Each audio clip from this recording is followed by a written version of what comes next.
இந்தாட அரிசி கழுத்துல இந்த செயின் போடுடா, இப்பவே கல்யாணம் ஆனதுன்னு வெச்சுக்கோ. சரிங்க பாட்டி. நன்றி பாட்டி. குமாரு முகரைக்கு சுடரு முகரை என்னங்க குறைச்ச? ஏன் அரசிய விட சுடரு நல்லாத்தானங்க இருக்கு. அழகான 2 ஆந்த கண்ணு, அழகான வட்ட முகம், கொழுக்கு முழுக்கு கன்னம். இத விட வேற என்ன வேணும்? இவன்லாம் ஒரு ஆளுன்னு இதே குமாரு அன்னைக்கு ஜொல்லு வடிஞ்சுக்கிட்டு, "சித்தி, சுகன்யா சித்தி நான் சுடர பார்க்கணும்" அப்படின்னு தனியா கூப்பிட்டு போயிட்டு ஜொல்லு வடிஞ்சு நின்னேன். இல்ல குமாருக்கு தான் பைத்தியமா? இல்ல இந்த டைரக்டருக்கு அம்னீசியாவா? மாத்தி மாத்தி எடுக்குறாய்ங்க என்னன்னு புரியல. கொஞ்சம் கூட மனசாட்சி இல்லாம சுடர் மனச நோகடிச்ச குமாருக்கு யாராவது மொத்து குடுத்தா சூப்பரா இருக்கும் பார்க்கவே. அப்படி நீங்க நினைச்சீங்கன்னா நம்ம சேனலுக்கு உங்க பொண்ணான கையால ஒரு லைக்க போட்டு சப்ஸ்கிரைப் பண்ணி ஆதரவு குடுங்க அன்பர்களே. இப்ப மாப்பிள்ளை வீட்லேருந்து பொண்ணு பார்க்க வர சொல்லிடுறாங்க. எல்லாரும் தடபுடலா மேளதாளத்தோட வர்றாங்க. அதாவது ஓரளவுக்கு சிம்பிளா பூ, தட்டு, பழங்களோட வராங்க. இங்க குமாருக்கு வயிறா எரியுது. என்ன பண்றதுன்னு தெரியல. சுகன்யாட்ட கேட்போமா, யார்ட்ட கேட்கறது எப்ப வராங்கன்னு? ஏன்னா சுகன்யாட்ட தானே கேட்க முடியும். போயிட்டு சுகன்யாட்ட போய், "சித்தி என்னப்பா? எப்ப வராய்ங்க? யாரு?" அதான் மாப்பிள்ளை வீட்லேருந்து." ஏன்? அவங்க வந்தா எப்ப வந்தா உனக்கு என்ன? ஏன் திடீர்னு நீ வந்து கேட்குற? ஏதாவது கெடுக்க போறியா? அப்படிலாம் செய்யாத குமாரு. உனக்கும் கல்யாணம் ஆயிடுச்சு. விடு அந்த பிள்ளை பாவம் இல்லையா? என்ன சித்தி? அங்க போனோனே அப்படியே காத்து மாறுது. இங்க பாரு குமாரு, நான் நடப்பு தான் சொல்றேன். அன்னைக்கு அந்த பிள்ளைக்கும் கல்யாணம் ஆகல, உனக்கும் கல்யாணம் ஆகல. நீ விரும்புன அப்படின்னு உனக்கு சேர்த்து வைக்க நெனச்சேன். உனக்கா நான் எவ்வளோ ரிஸ்க் எடுத்தேன். இப்ப எல்லாம் முடிஞ்சு போச்சு. விடேன். உனக்குன்னு ஒரு பொண்டாட்டி வந்துருச்சுல அப்படின்னு அட்வைஸ் பண்றாங்க. யாருப்பா அது? சோனியாவா அது? அப்படிங்கிற அளவுக்கு நல்லா நடந்துக்கிறாங்க. குமார் இருந்துட்டு, எனக்கு தெரியாம போகுது. கண்டிப்பா இன்னைக்கு நாளைக்குலாம் வருவாய்ங்க. எங்கிட்டும் வேலைக்கு போகாம இங்க தான் இருப்பேன்" அப்படின்னு உட்கார ஆரம்பிக்க, இப்படி உட்காந்துட்டு இருக்க பார்த்துட்டு, "மவனே என்னடா இங்கேயே உட்காந்துட்டு இருக்க? வாடா ஒரு இடத்துக்கு போகணும்" அப்படின்னு சக்திவேல் கூப்பிட, "அப்பா எனக்கு வேலை இருக்குப்பா, நீ போப்பா." "என்னடா வேலை?" "நான் அந்த பாரு நான் செல்லுல ஆன்லைன்ல பார்த்துட்டு இருக்கேன், நீ போ" அப்படின்னு வாசலையே வெறிக்க பார்க்க, சரி அப்பத்தாட்ட கேட்போம், அதுக்கு புரியும் தெரியும் அப்படின்ட்டு பார்க்க போறாரு. அப்பத்தாகிட்டயும் சொல்லிடுறாங்க, இந்த மாதிரி பொண்ணு பார்க்க வராங்க அப்படின்னு சொல்லிட்டு கோமதி தான் சொல்லிருது. ரொம்ப சந்தோஷம்டி, நல்லா இருப்பாடி, என் பேத்தி நல்லா இருப்பா அப்படின்னு சொல்லிட்டு இருக்கா. அதனால குமார் வந்து, "அம்மாச்சி, அப்பத்தா, அப்பத்தா" அப்படின்னு சொல்லிட்டு ஐஸ் வைக்க, "எதுத்த வீட்ல மாப்பிள்ளை வீட்டுக்காரவங்க இன்னைக்கு வராங்க போல இருக்கே, உனக்கு எப்புட்றா தெரியும்?" "இல்ல கேள்விப்பட்டேன்." "அப்போ இன்னைக்கு தான் வராங்களா? சரி, சரி. இன்னைக்கு எங்கேயும் போக்கூடாது. வரட்டும் இன்னைக்கு." அதுக்கப்புறம் பார்க்குறேன், "அப்பா" அப்படின்னு சக்திவேல்ட்ட போயிட்டு இந்த மாரி சொல்றாரா, உடனே, "ஆமாடா, அவன் வீட்ல எப்புட்றா கல்யாணம் நடக்க போகும்? எப்படி? எப்படி?" அப்படின்னு சக்திவேலு சொல்ல, "அப்பா அப்போ உங்களுக்கும் பிடிக்கல தானா?" "ஆமாடா, எனக்கும் பிடிக்கல.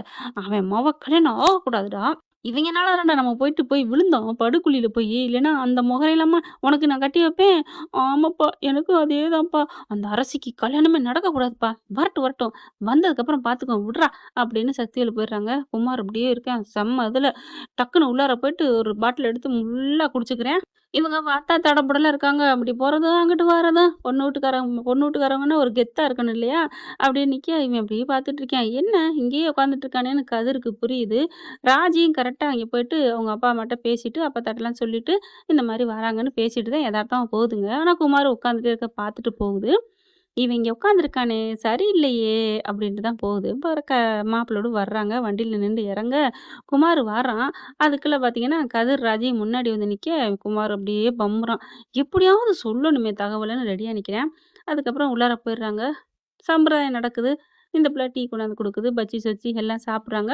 புள்ளைய புடிச்சிருக்கான்னு கேட்க, புடிச்சிருக்கு." வழக்கமா அப்படி 2 பேரும் என்னென்ன பேசணுமோ சம்பிரதாயம் பேசிக்கிறாங்க.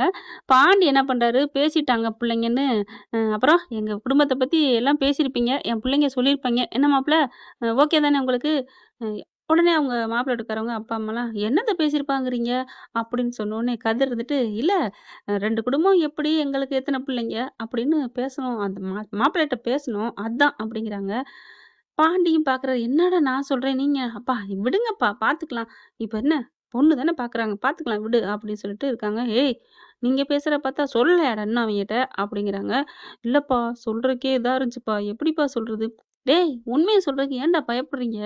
சொல்லாமலாம் பண்ணக்கூடாது. நான் போய் சொல்றேன்" அப்படிங்கல. "அப்பா பார்த்துக்கலாம் விடுங்கப்பா. அப்படின்னு இங்க நம்ம கதிர் சொல்ல, ராஜி வந்துட்டு, "இல்லங்க சொல்லிருவோம். மாமா சொல்றது தான் சரி" அப்படிங்குது. "நீ சும்மா இரு. எனக்கு படபடன்னு இருக்கு. எப்படி சொல்றதுன்னு தெரியல. நம்ம அரசு என்னங்க தப்பு பண்ணுச்சு? சொல்றதுல தப்பு இல்ல. நீ என்ன இவங்க அப்படி பேசிக்கிட்டு இருக்கையில, என்ன எதா இருந்தாலும் எங்ககிட்ட சொல்லுங்க. ஒண்ணும் இல்ல. உங்களுக்கு பொண்ண புடிச்சிருக்குல்ல? ரொம்ப புடிச்சிருக்கு. அப்ப நல்ல நாளா பார்த்து நிச்சயம் பண்ணிருவோம். உங்களுக்கு மாப்பிள்ளைய புடிச்சிருக்குல்ல? புடிச்சதுனால தாங்க வர சொல்லியிருக்கிறோம்" அப்படின்னு பேசி, அடுத்த வாரம் நிச்சயம் வச்சிடலாம் அப்படின்னு சொல்றாங்க. சந்தோஷமா டீ இதெல்லாம் சாப்பிட்டு வெளில வராங்க. குமாரு ஆன்னு வந்து நிக்கிறான் அப்படியே வேணுக்குன்னே. "இது யாரு?" அப்படிங்கல. "இது எங்க அண்ணன் குடும்பம்" அப்படிங்கிறாங்க. ராஜியும் "எங்க அப்பா குடும்பம்" அப்படிங்கிறாங்க. குமார் வந்துட்டு, நில்லுங்க. என்னங்க? என்ன? ஒரு பொண்ணுக்கு எத்தன வாட்டி தான் மாப்பிள்ளை கல்யாணம் பண்ணி வைப்பீங்க? அப்படின்னு எல்லாரும் அதிர்ச்சியா பார்க்குறாங்க. "ஏய்! என்னடா இப்படி? ஒருத்தவங்க வீட்டுக்கு பொண்ணு கேட்டு வர்றாங்க. ஒரு பொண்ண பத்தி இப்படிலாம் பேசுறது நல்லாவா இருக்கு?" அப்படின்னு அவங்க மாப்பிள்ளையோட பாட்டி வந்து பேச, "யாரு? நீ இந்த வீட்டுக்கு பாட்டியா? என் வீட்டு பாட்டி மாரியாவா?" அப்படிங்கல அவங்க முத்துவேலு எல்லாம் வந்துர்றாங்க. "டேய் குமாரு! வாடா! என்னடா பண்ணிட்டு இருக்க? வா! பெரியப்பா போப்பா! என்னைய விடுங்க" அப்படின்னு தள்ளி தள்ளிட்டு வந்து, "இங்க பார்! உங்களுக்கு ஒண்ணு தெரியுமா? உங்களுக்கு ஒண்ணு தெரியுமா? டேய் மரியாதையா போயிரு." பாண்டி, கோமதி எல்லாரும் குமார பிடிச்சு தள்ளுறாங்க. மாப்பிள்ளை வீட்டுக்காரங்களே! உங்களுக்கு ஒண்ணு தெரியுமா? இவளுக்கு ஏற்கனவே கல்யாணம் பேசியிருந்தாய்ங்க. அது ஒரு மாப்பிள. அதுலேருந்து என் கூட தான் வாழுவேன்டு அவ என்னோட வந்துட்டா. அது ஒரு கத. அப்புறம் எனக்கும் அவளுக்கும் கல்யாணம் ஆகி என் வீட்ல வந்து வாழ்ந்தா. அதுக்கப்புறம் விவாகரத்தாகி வந்துட்டா. இப்போ உன்னைய கட்டிக்க போறா.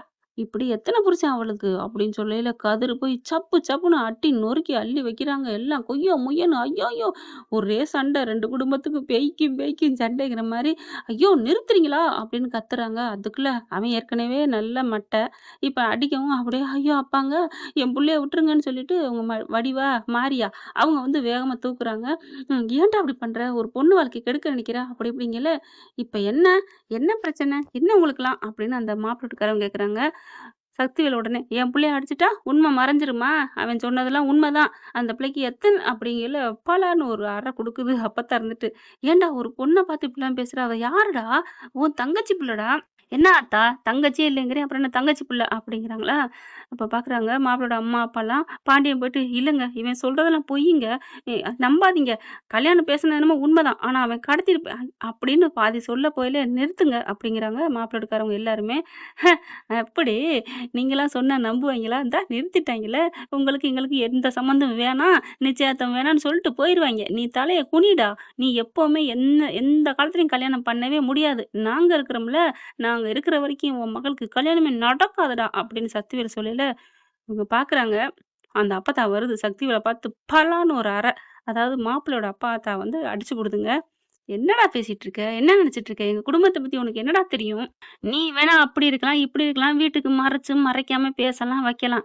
ஆனா" அப்படிங்கல, "இங்க பாருங்க, உன் பேரனுக்கு உலகத்துல பொண்ணே கிடைக்காதா? எந்த வீட்ல என்ன எடுப்பியா?" அப்படிங்கல. "ஏன்டா? எடுத்தா என்னடா?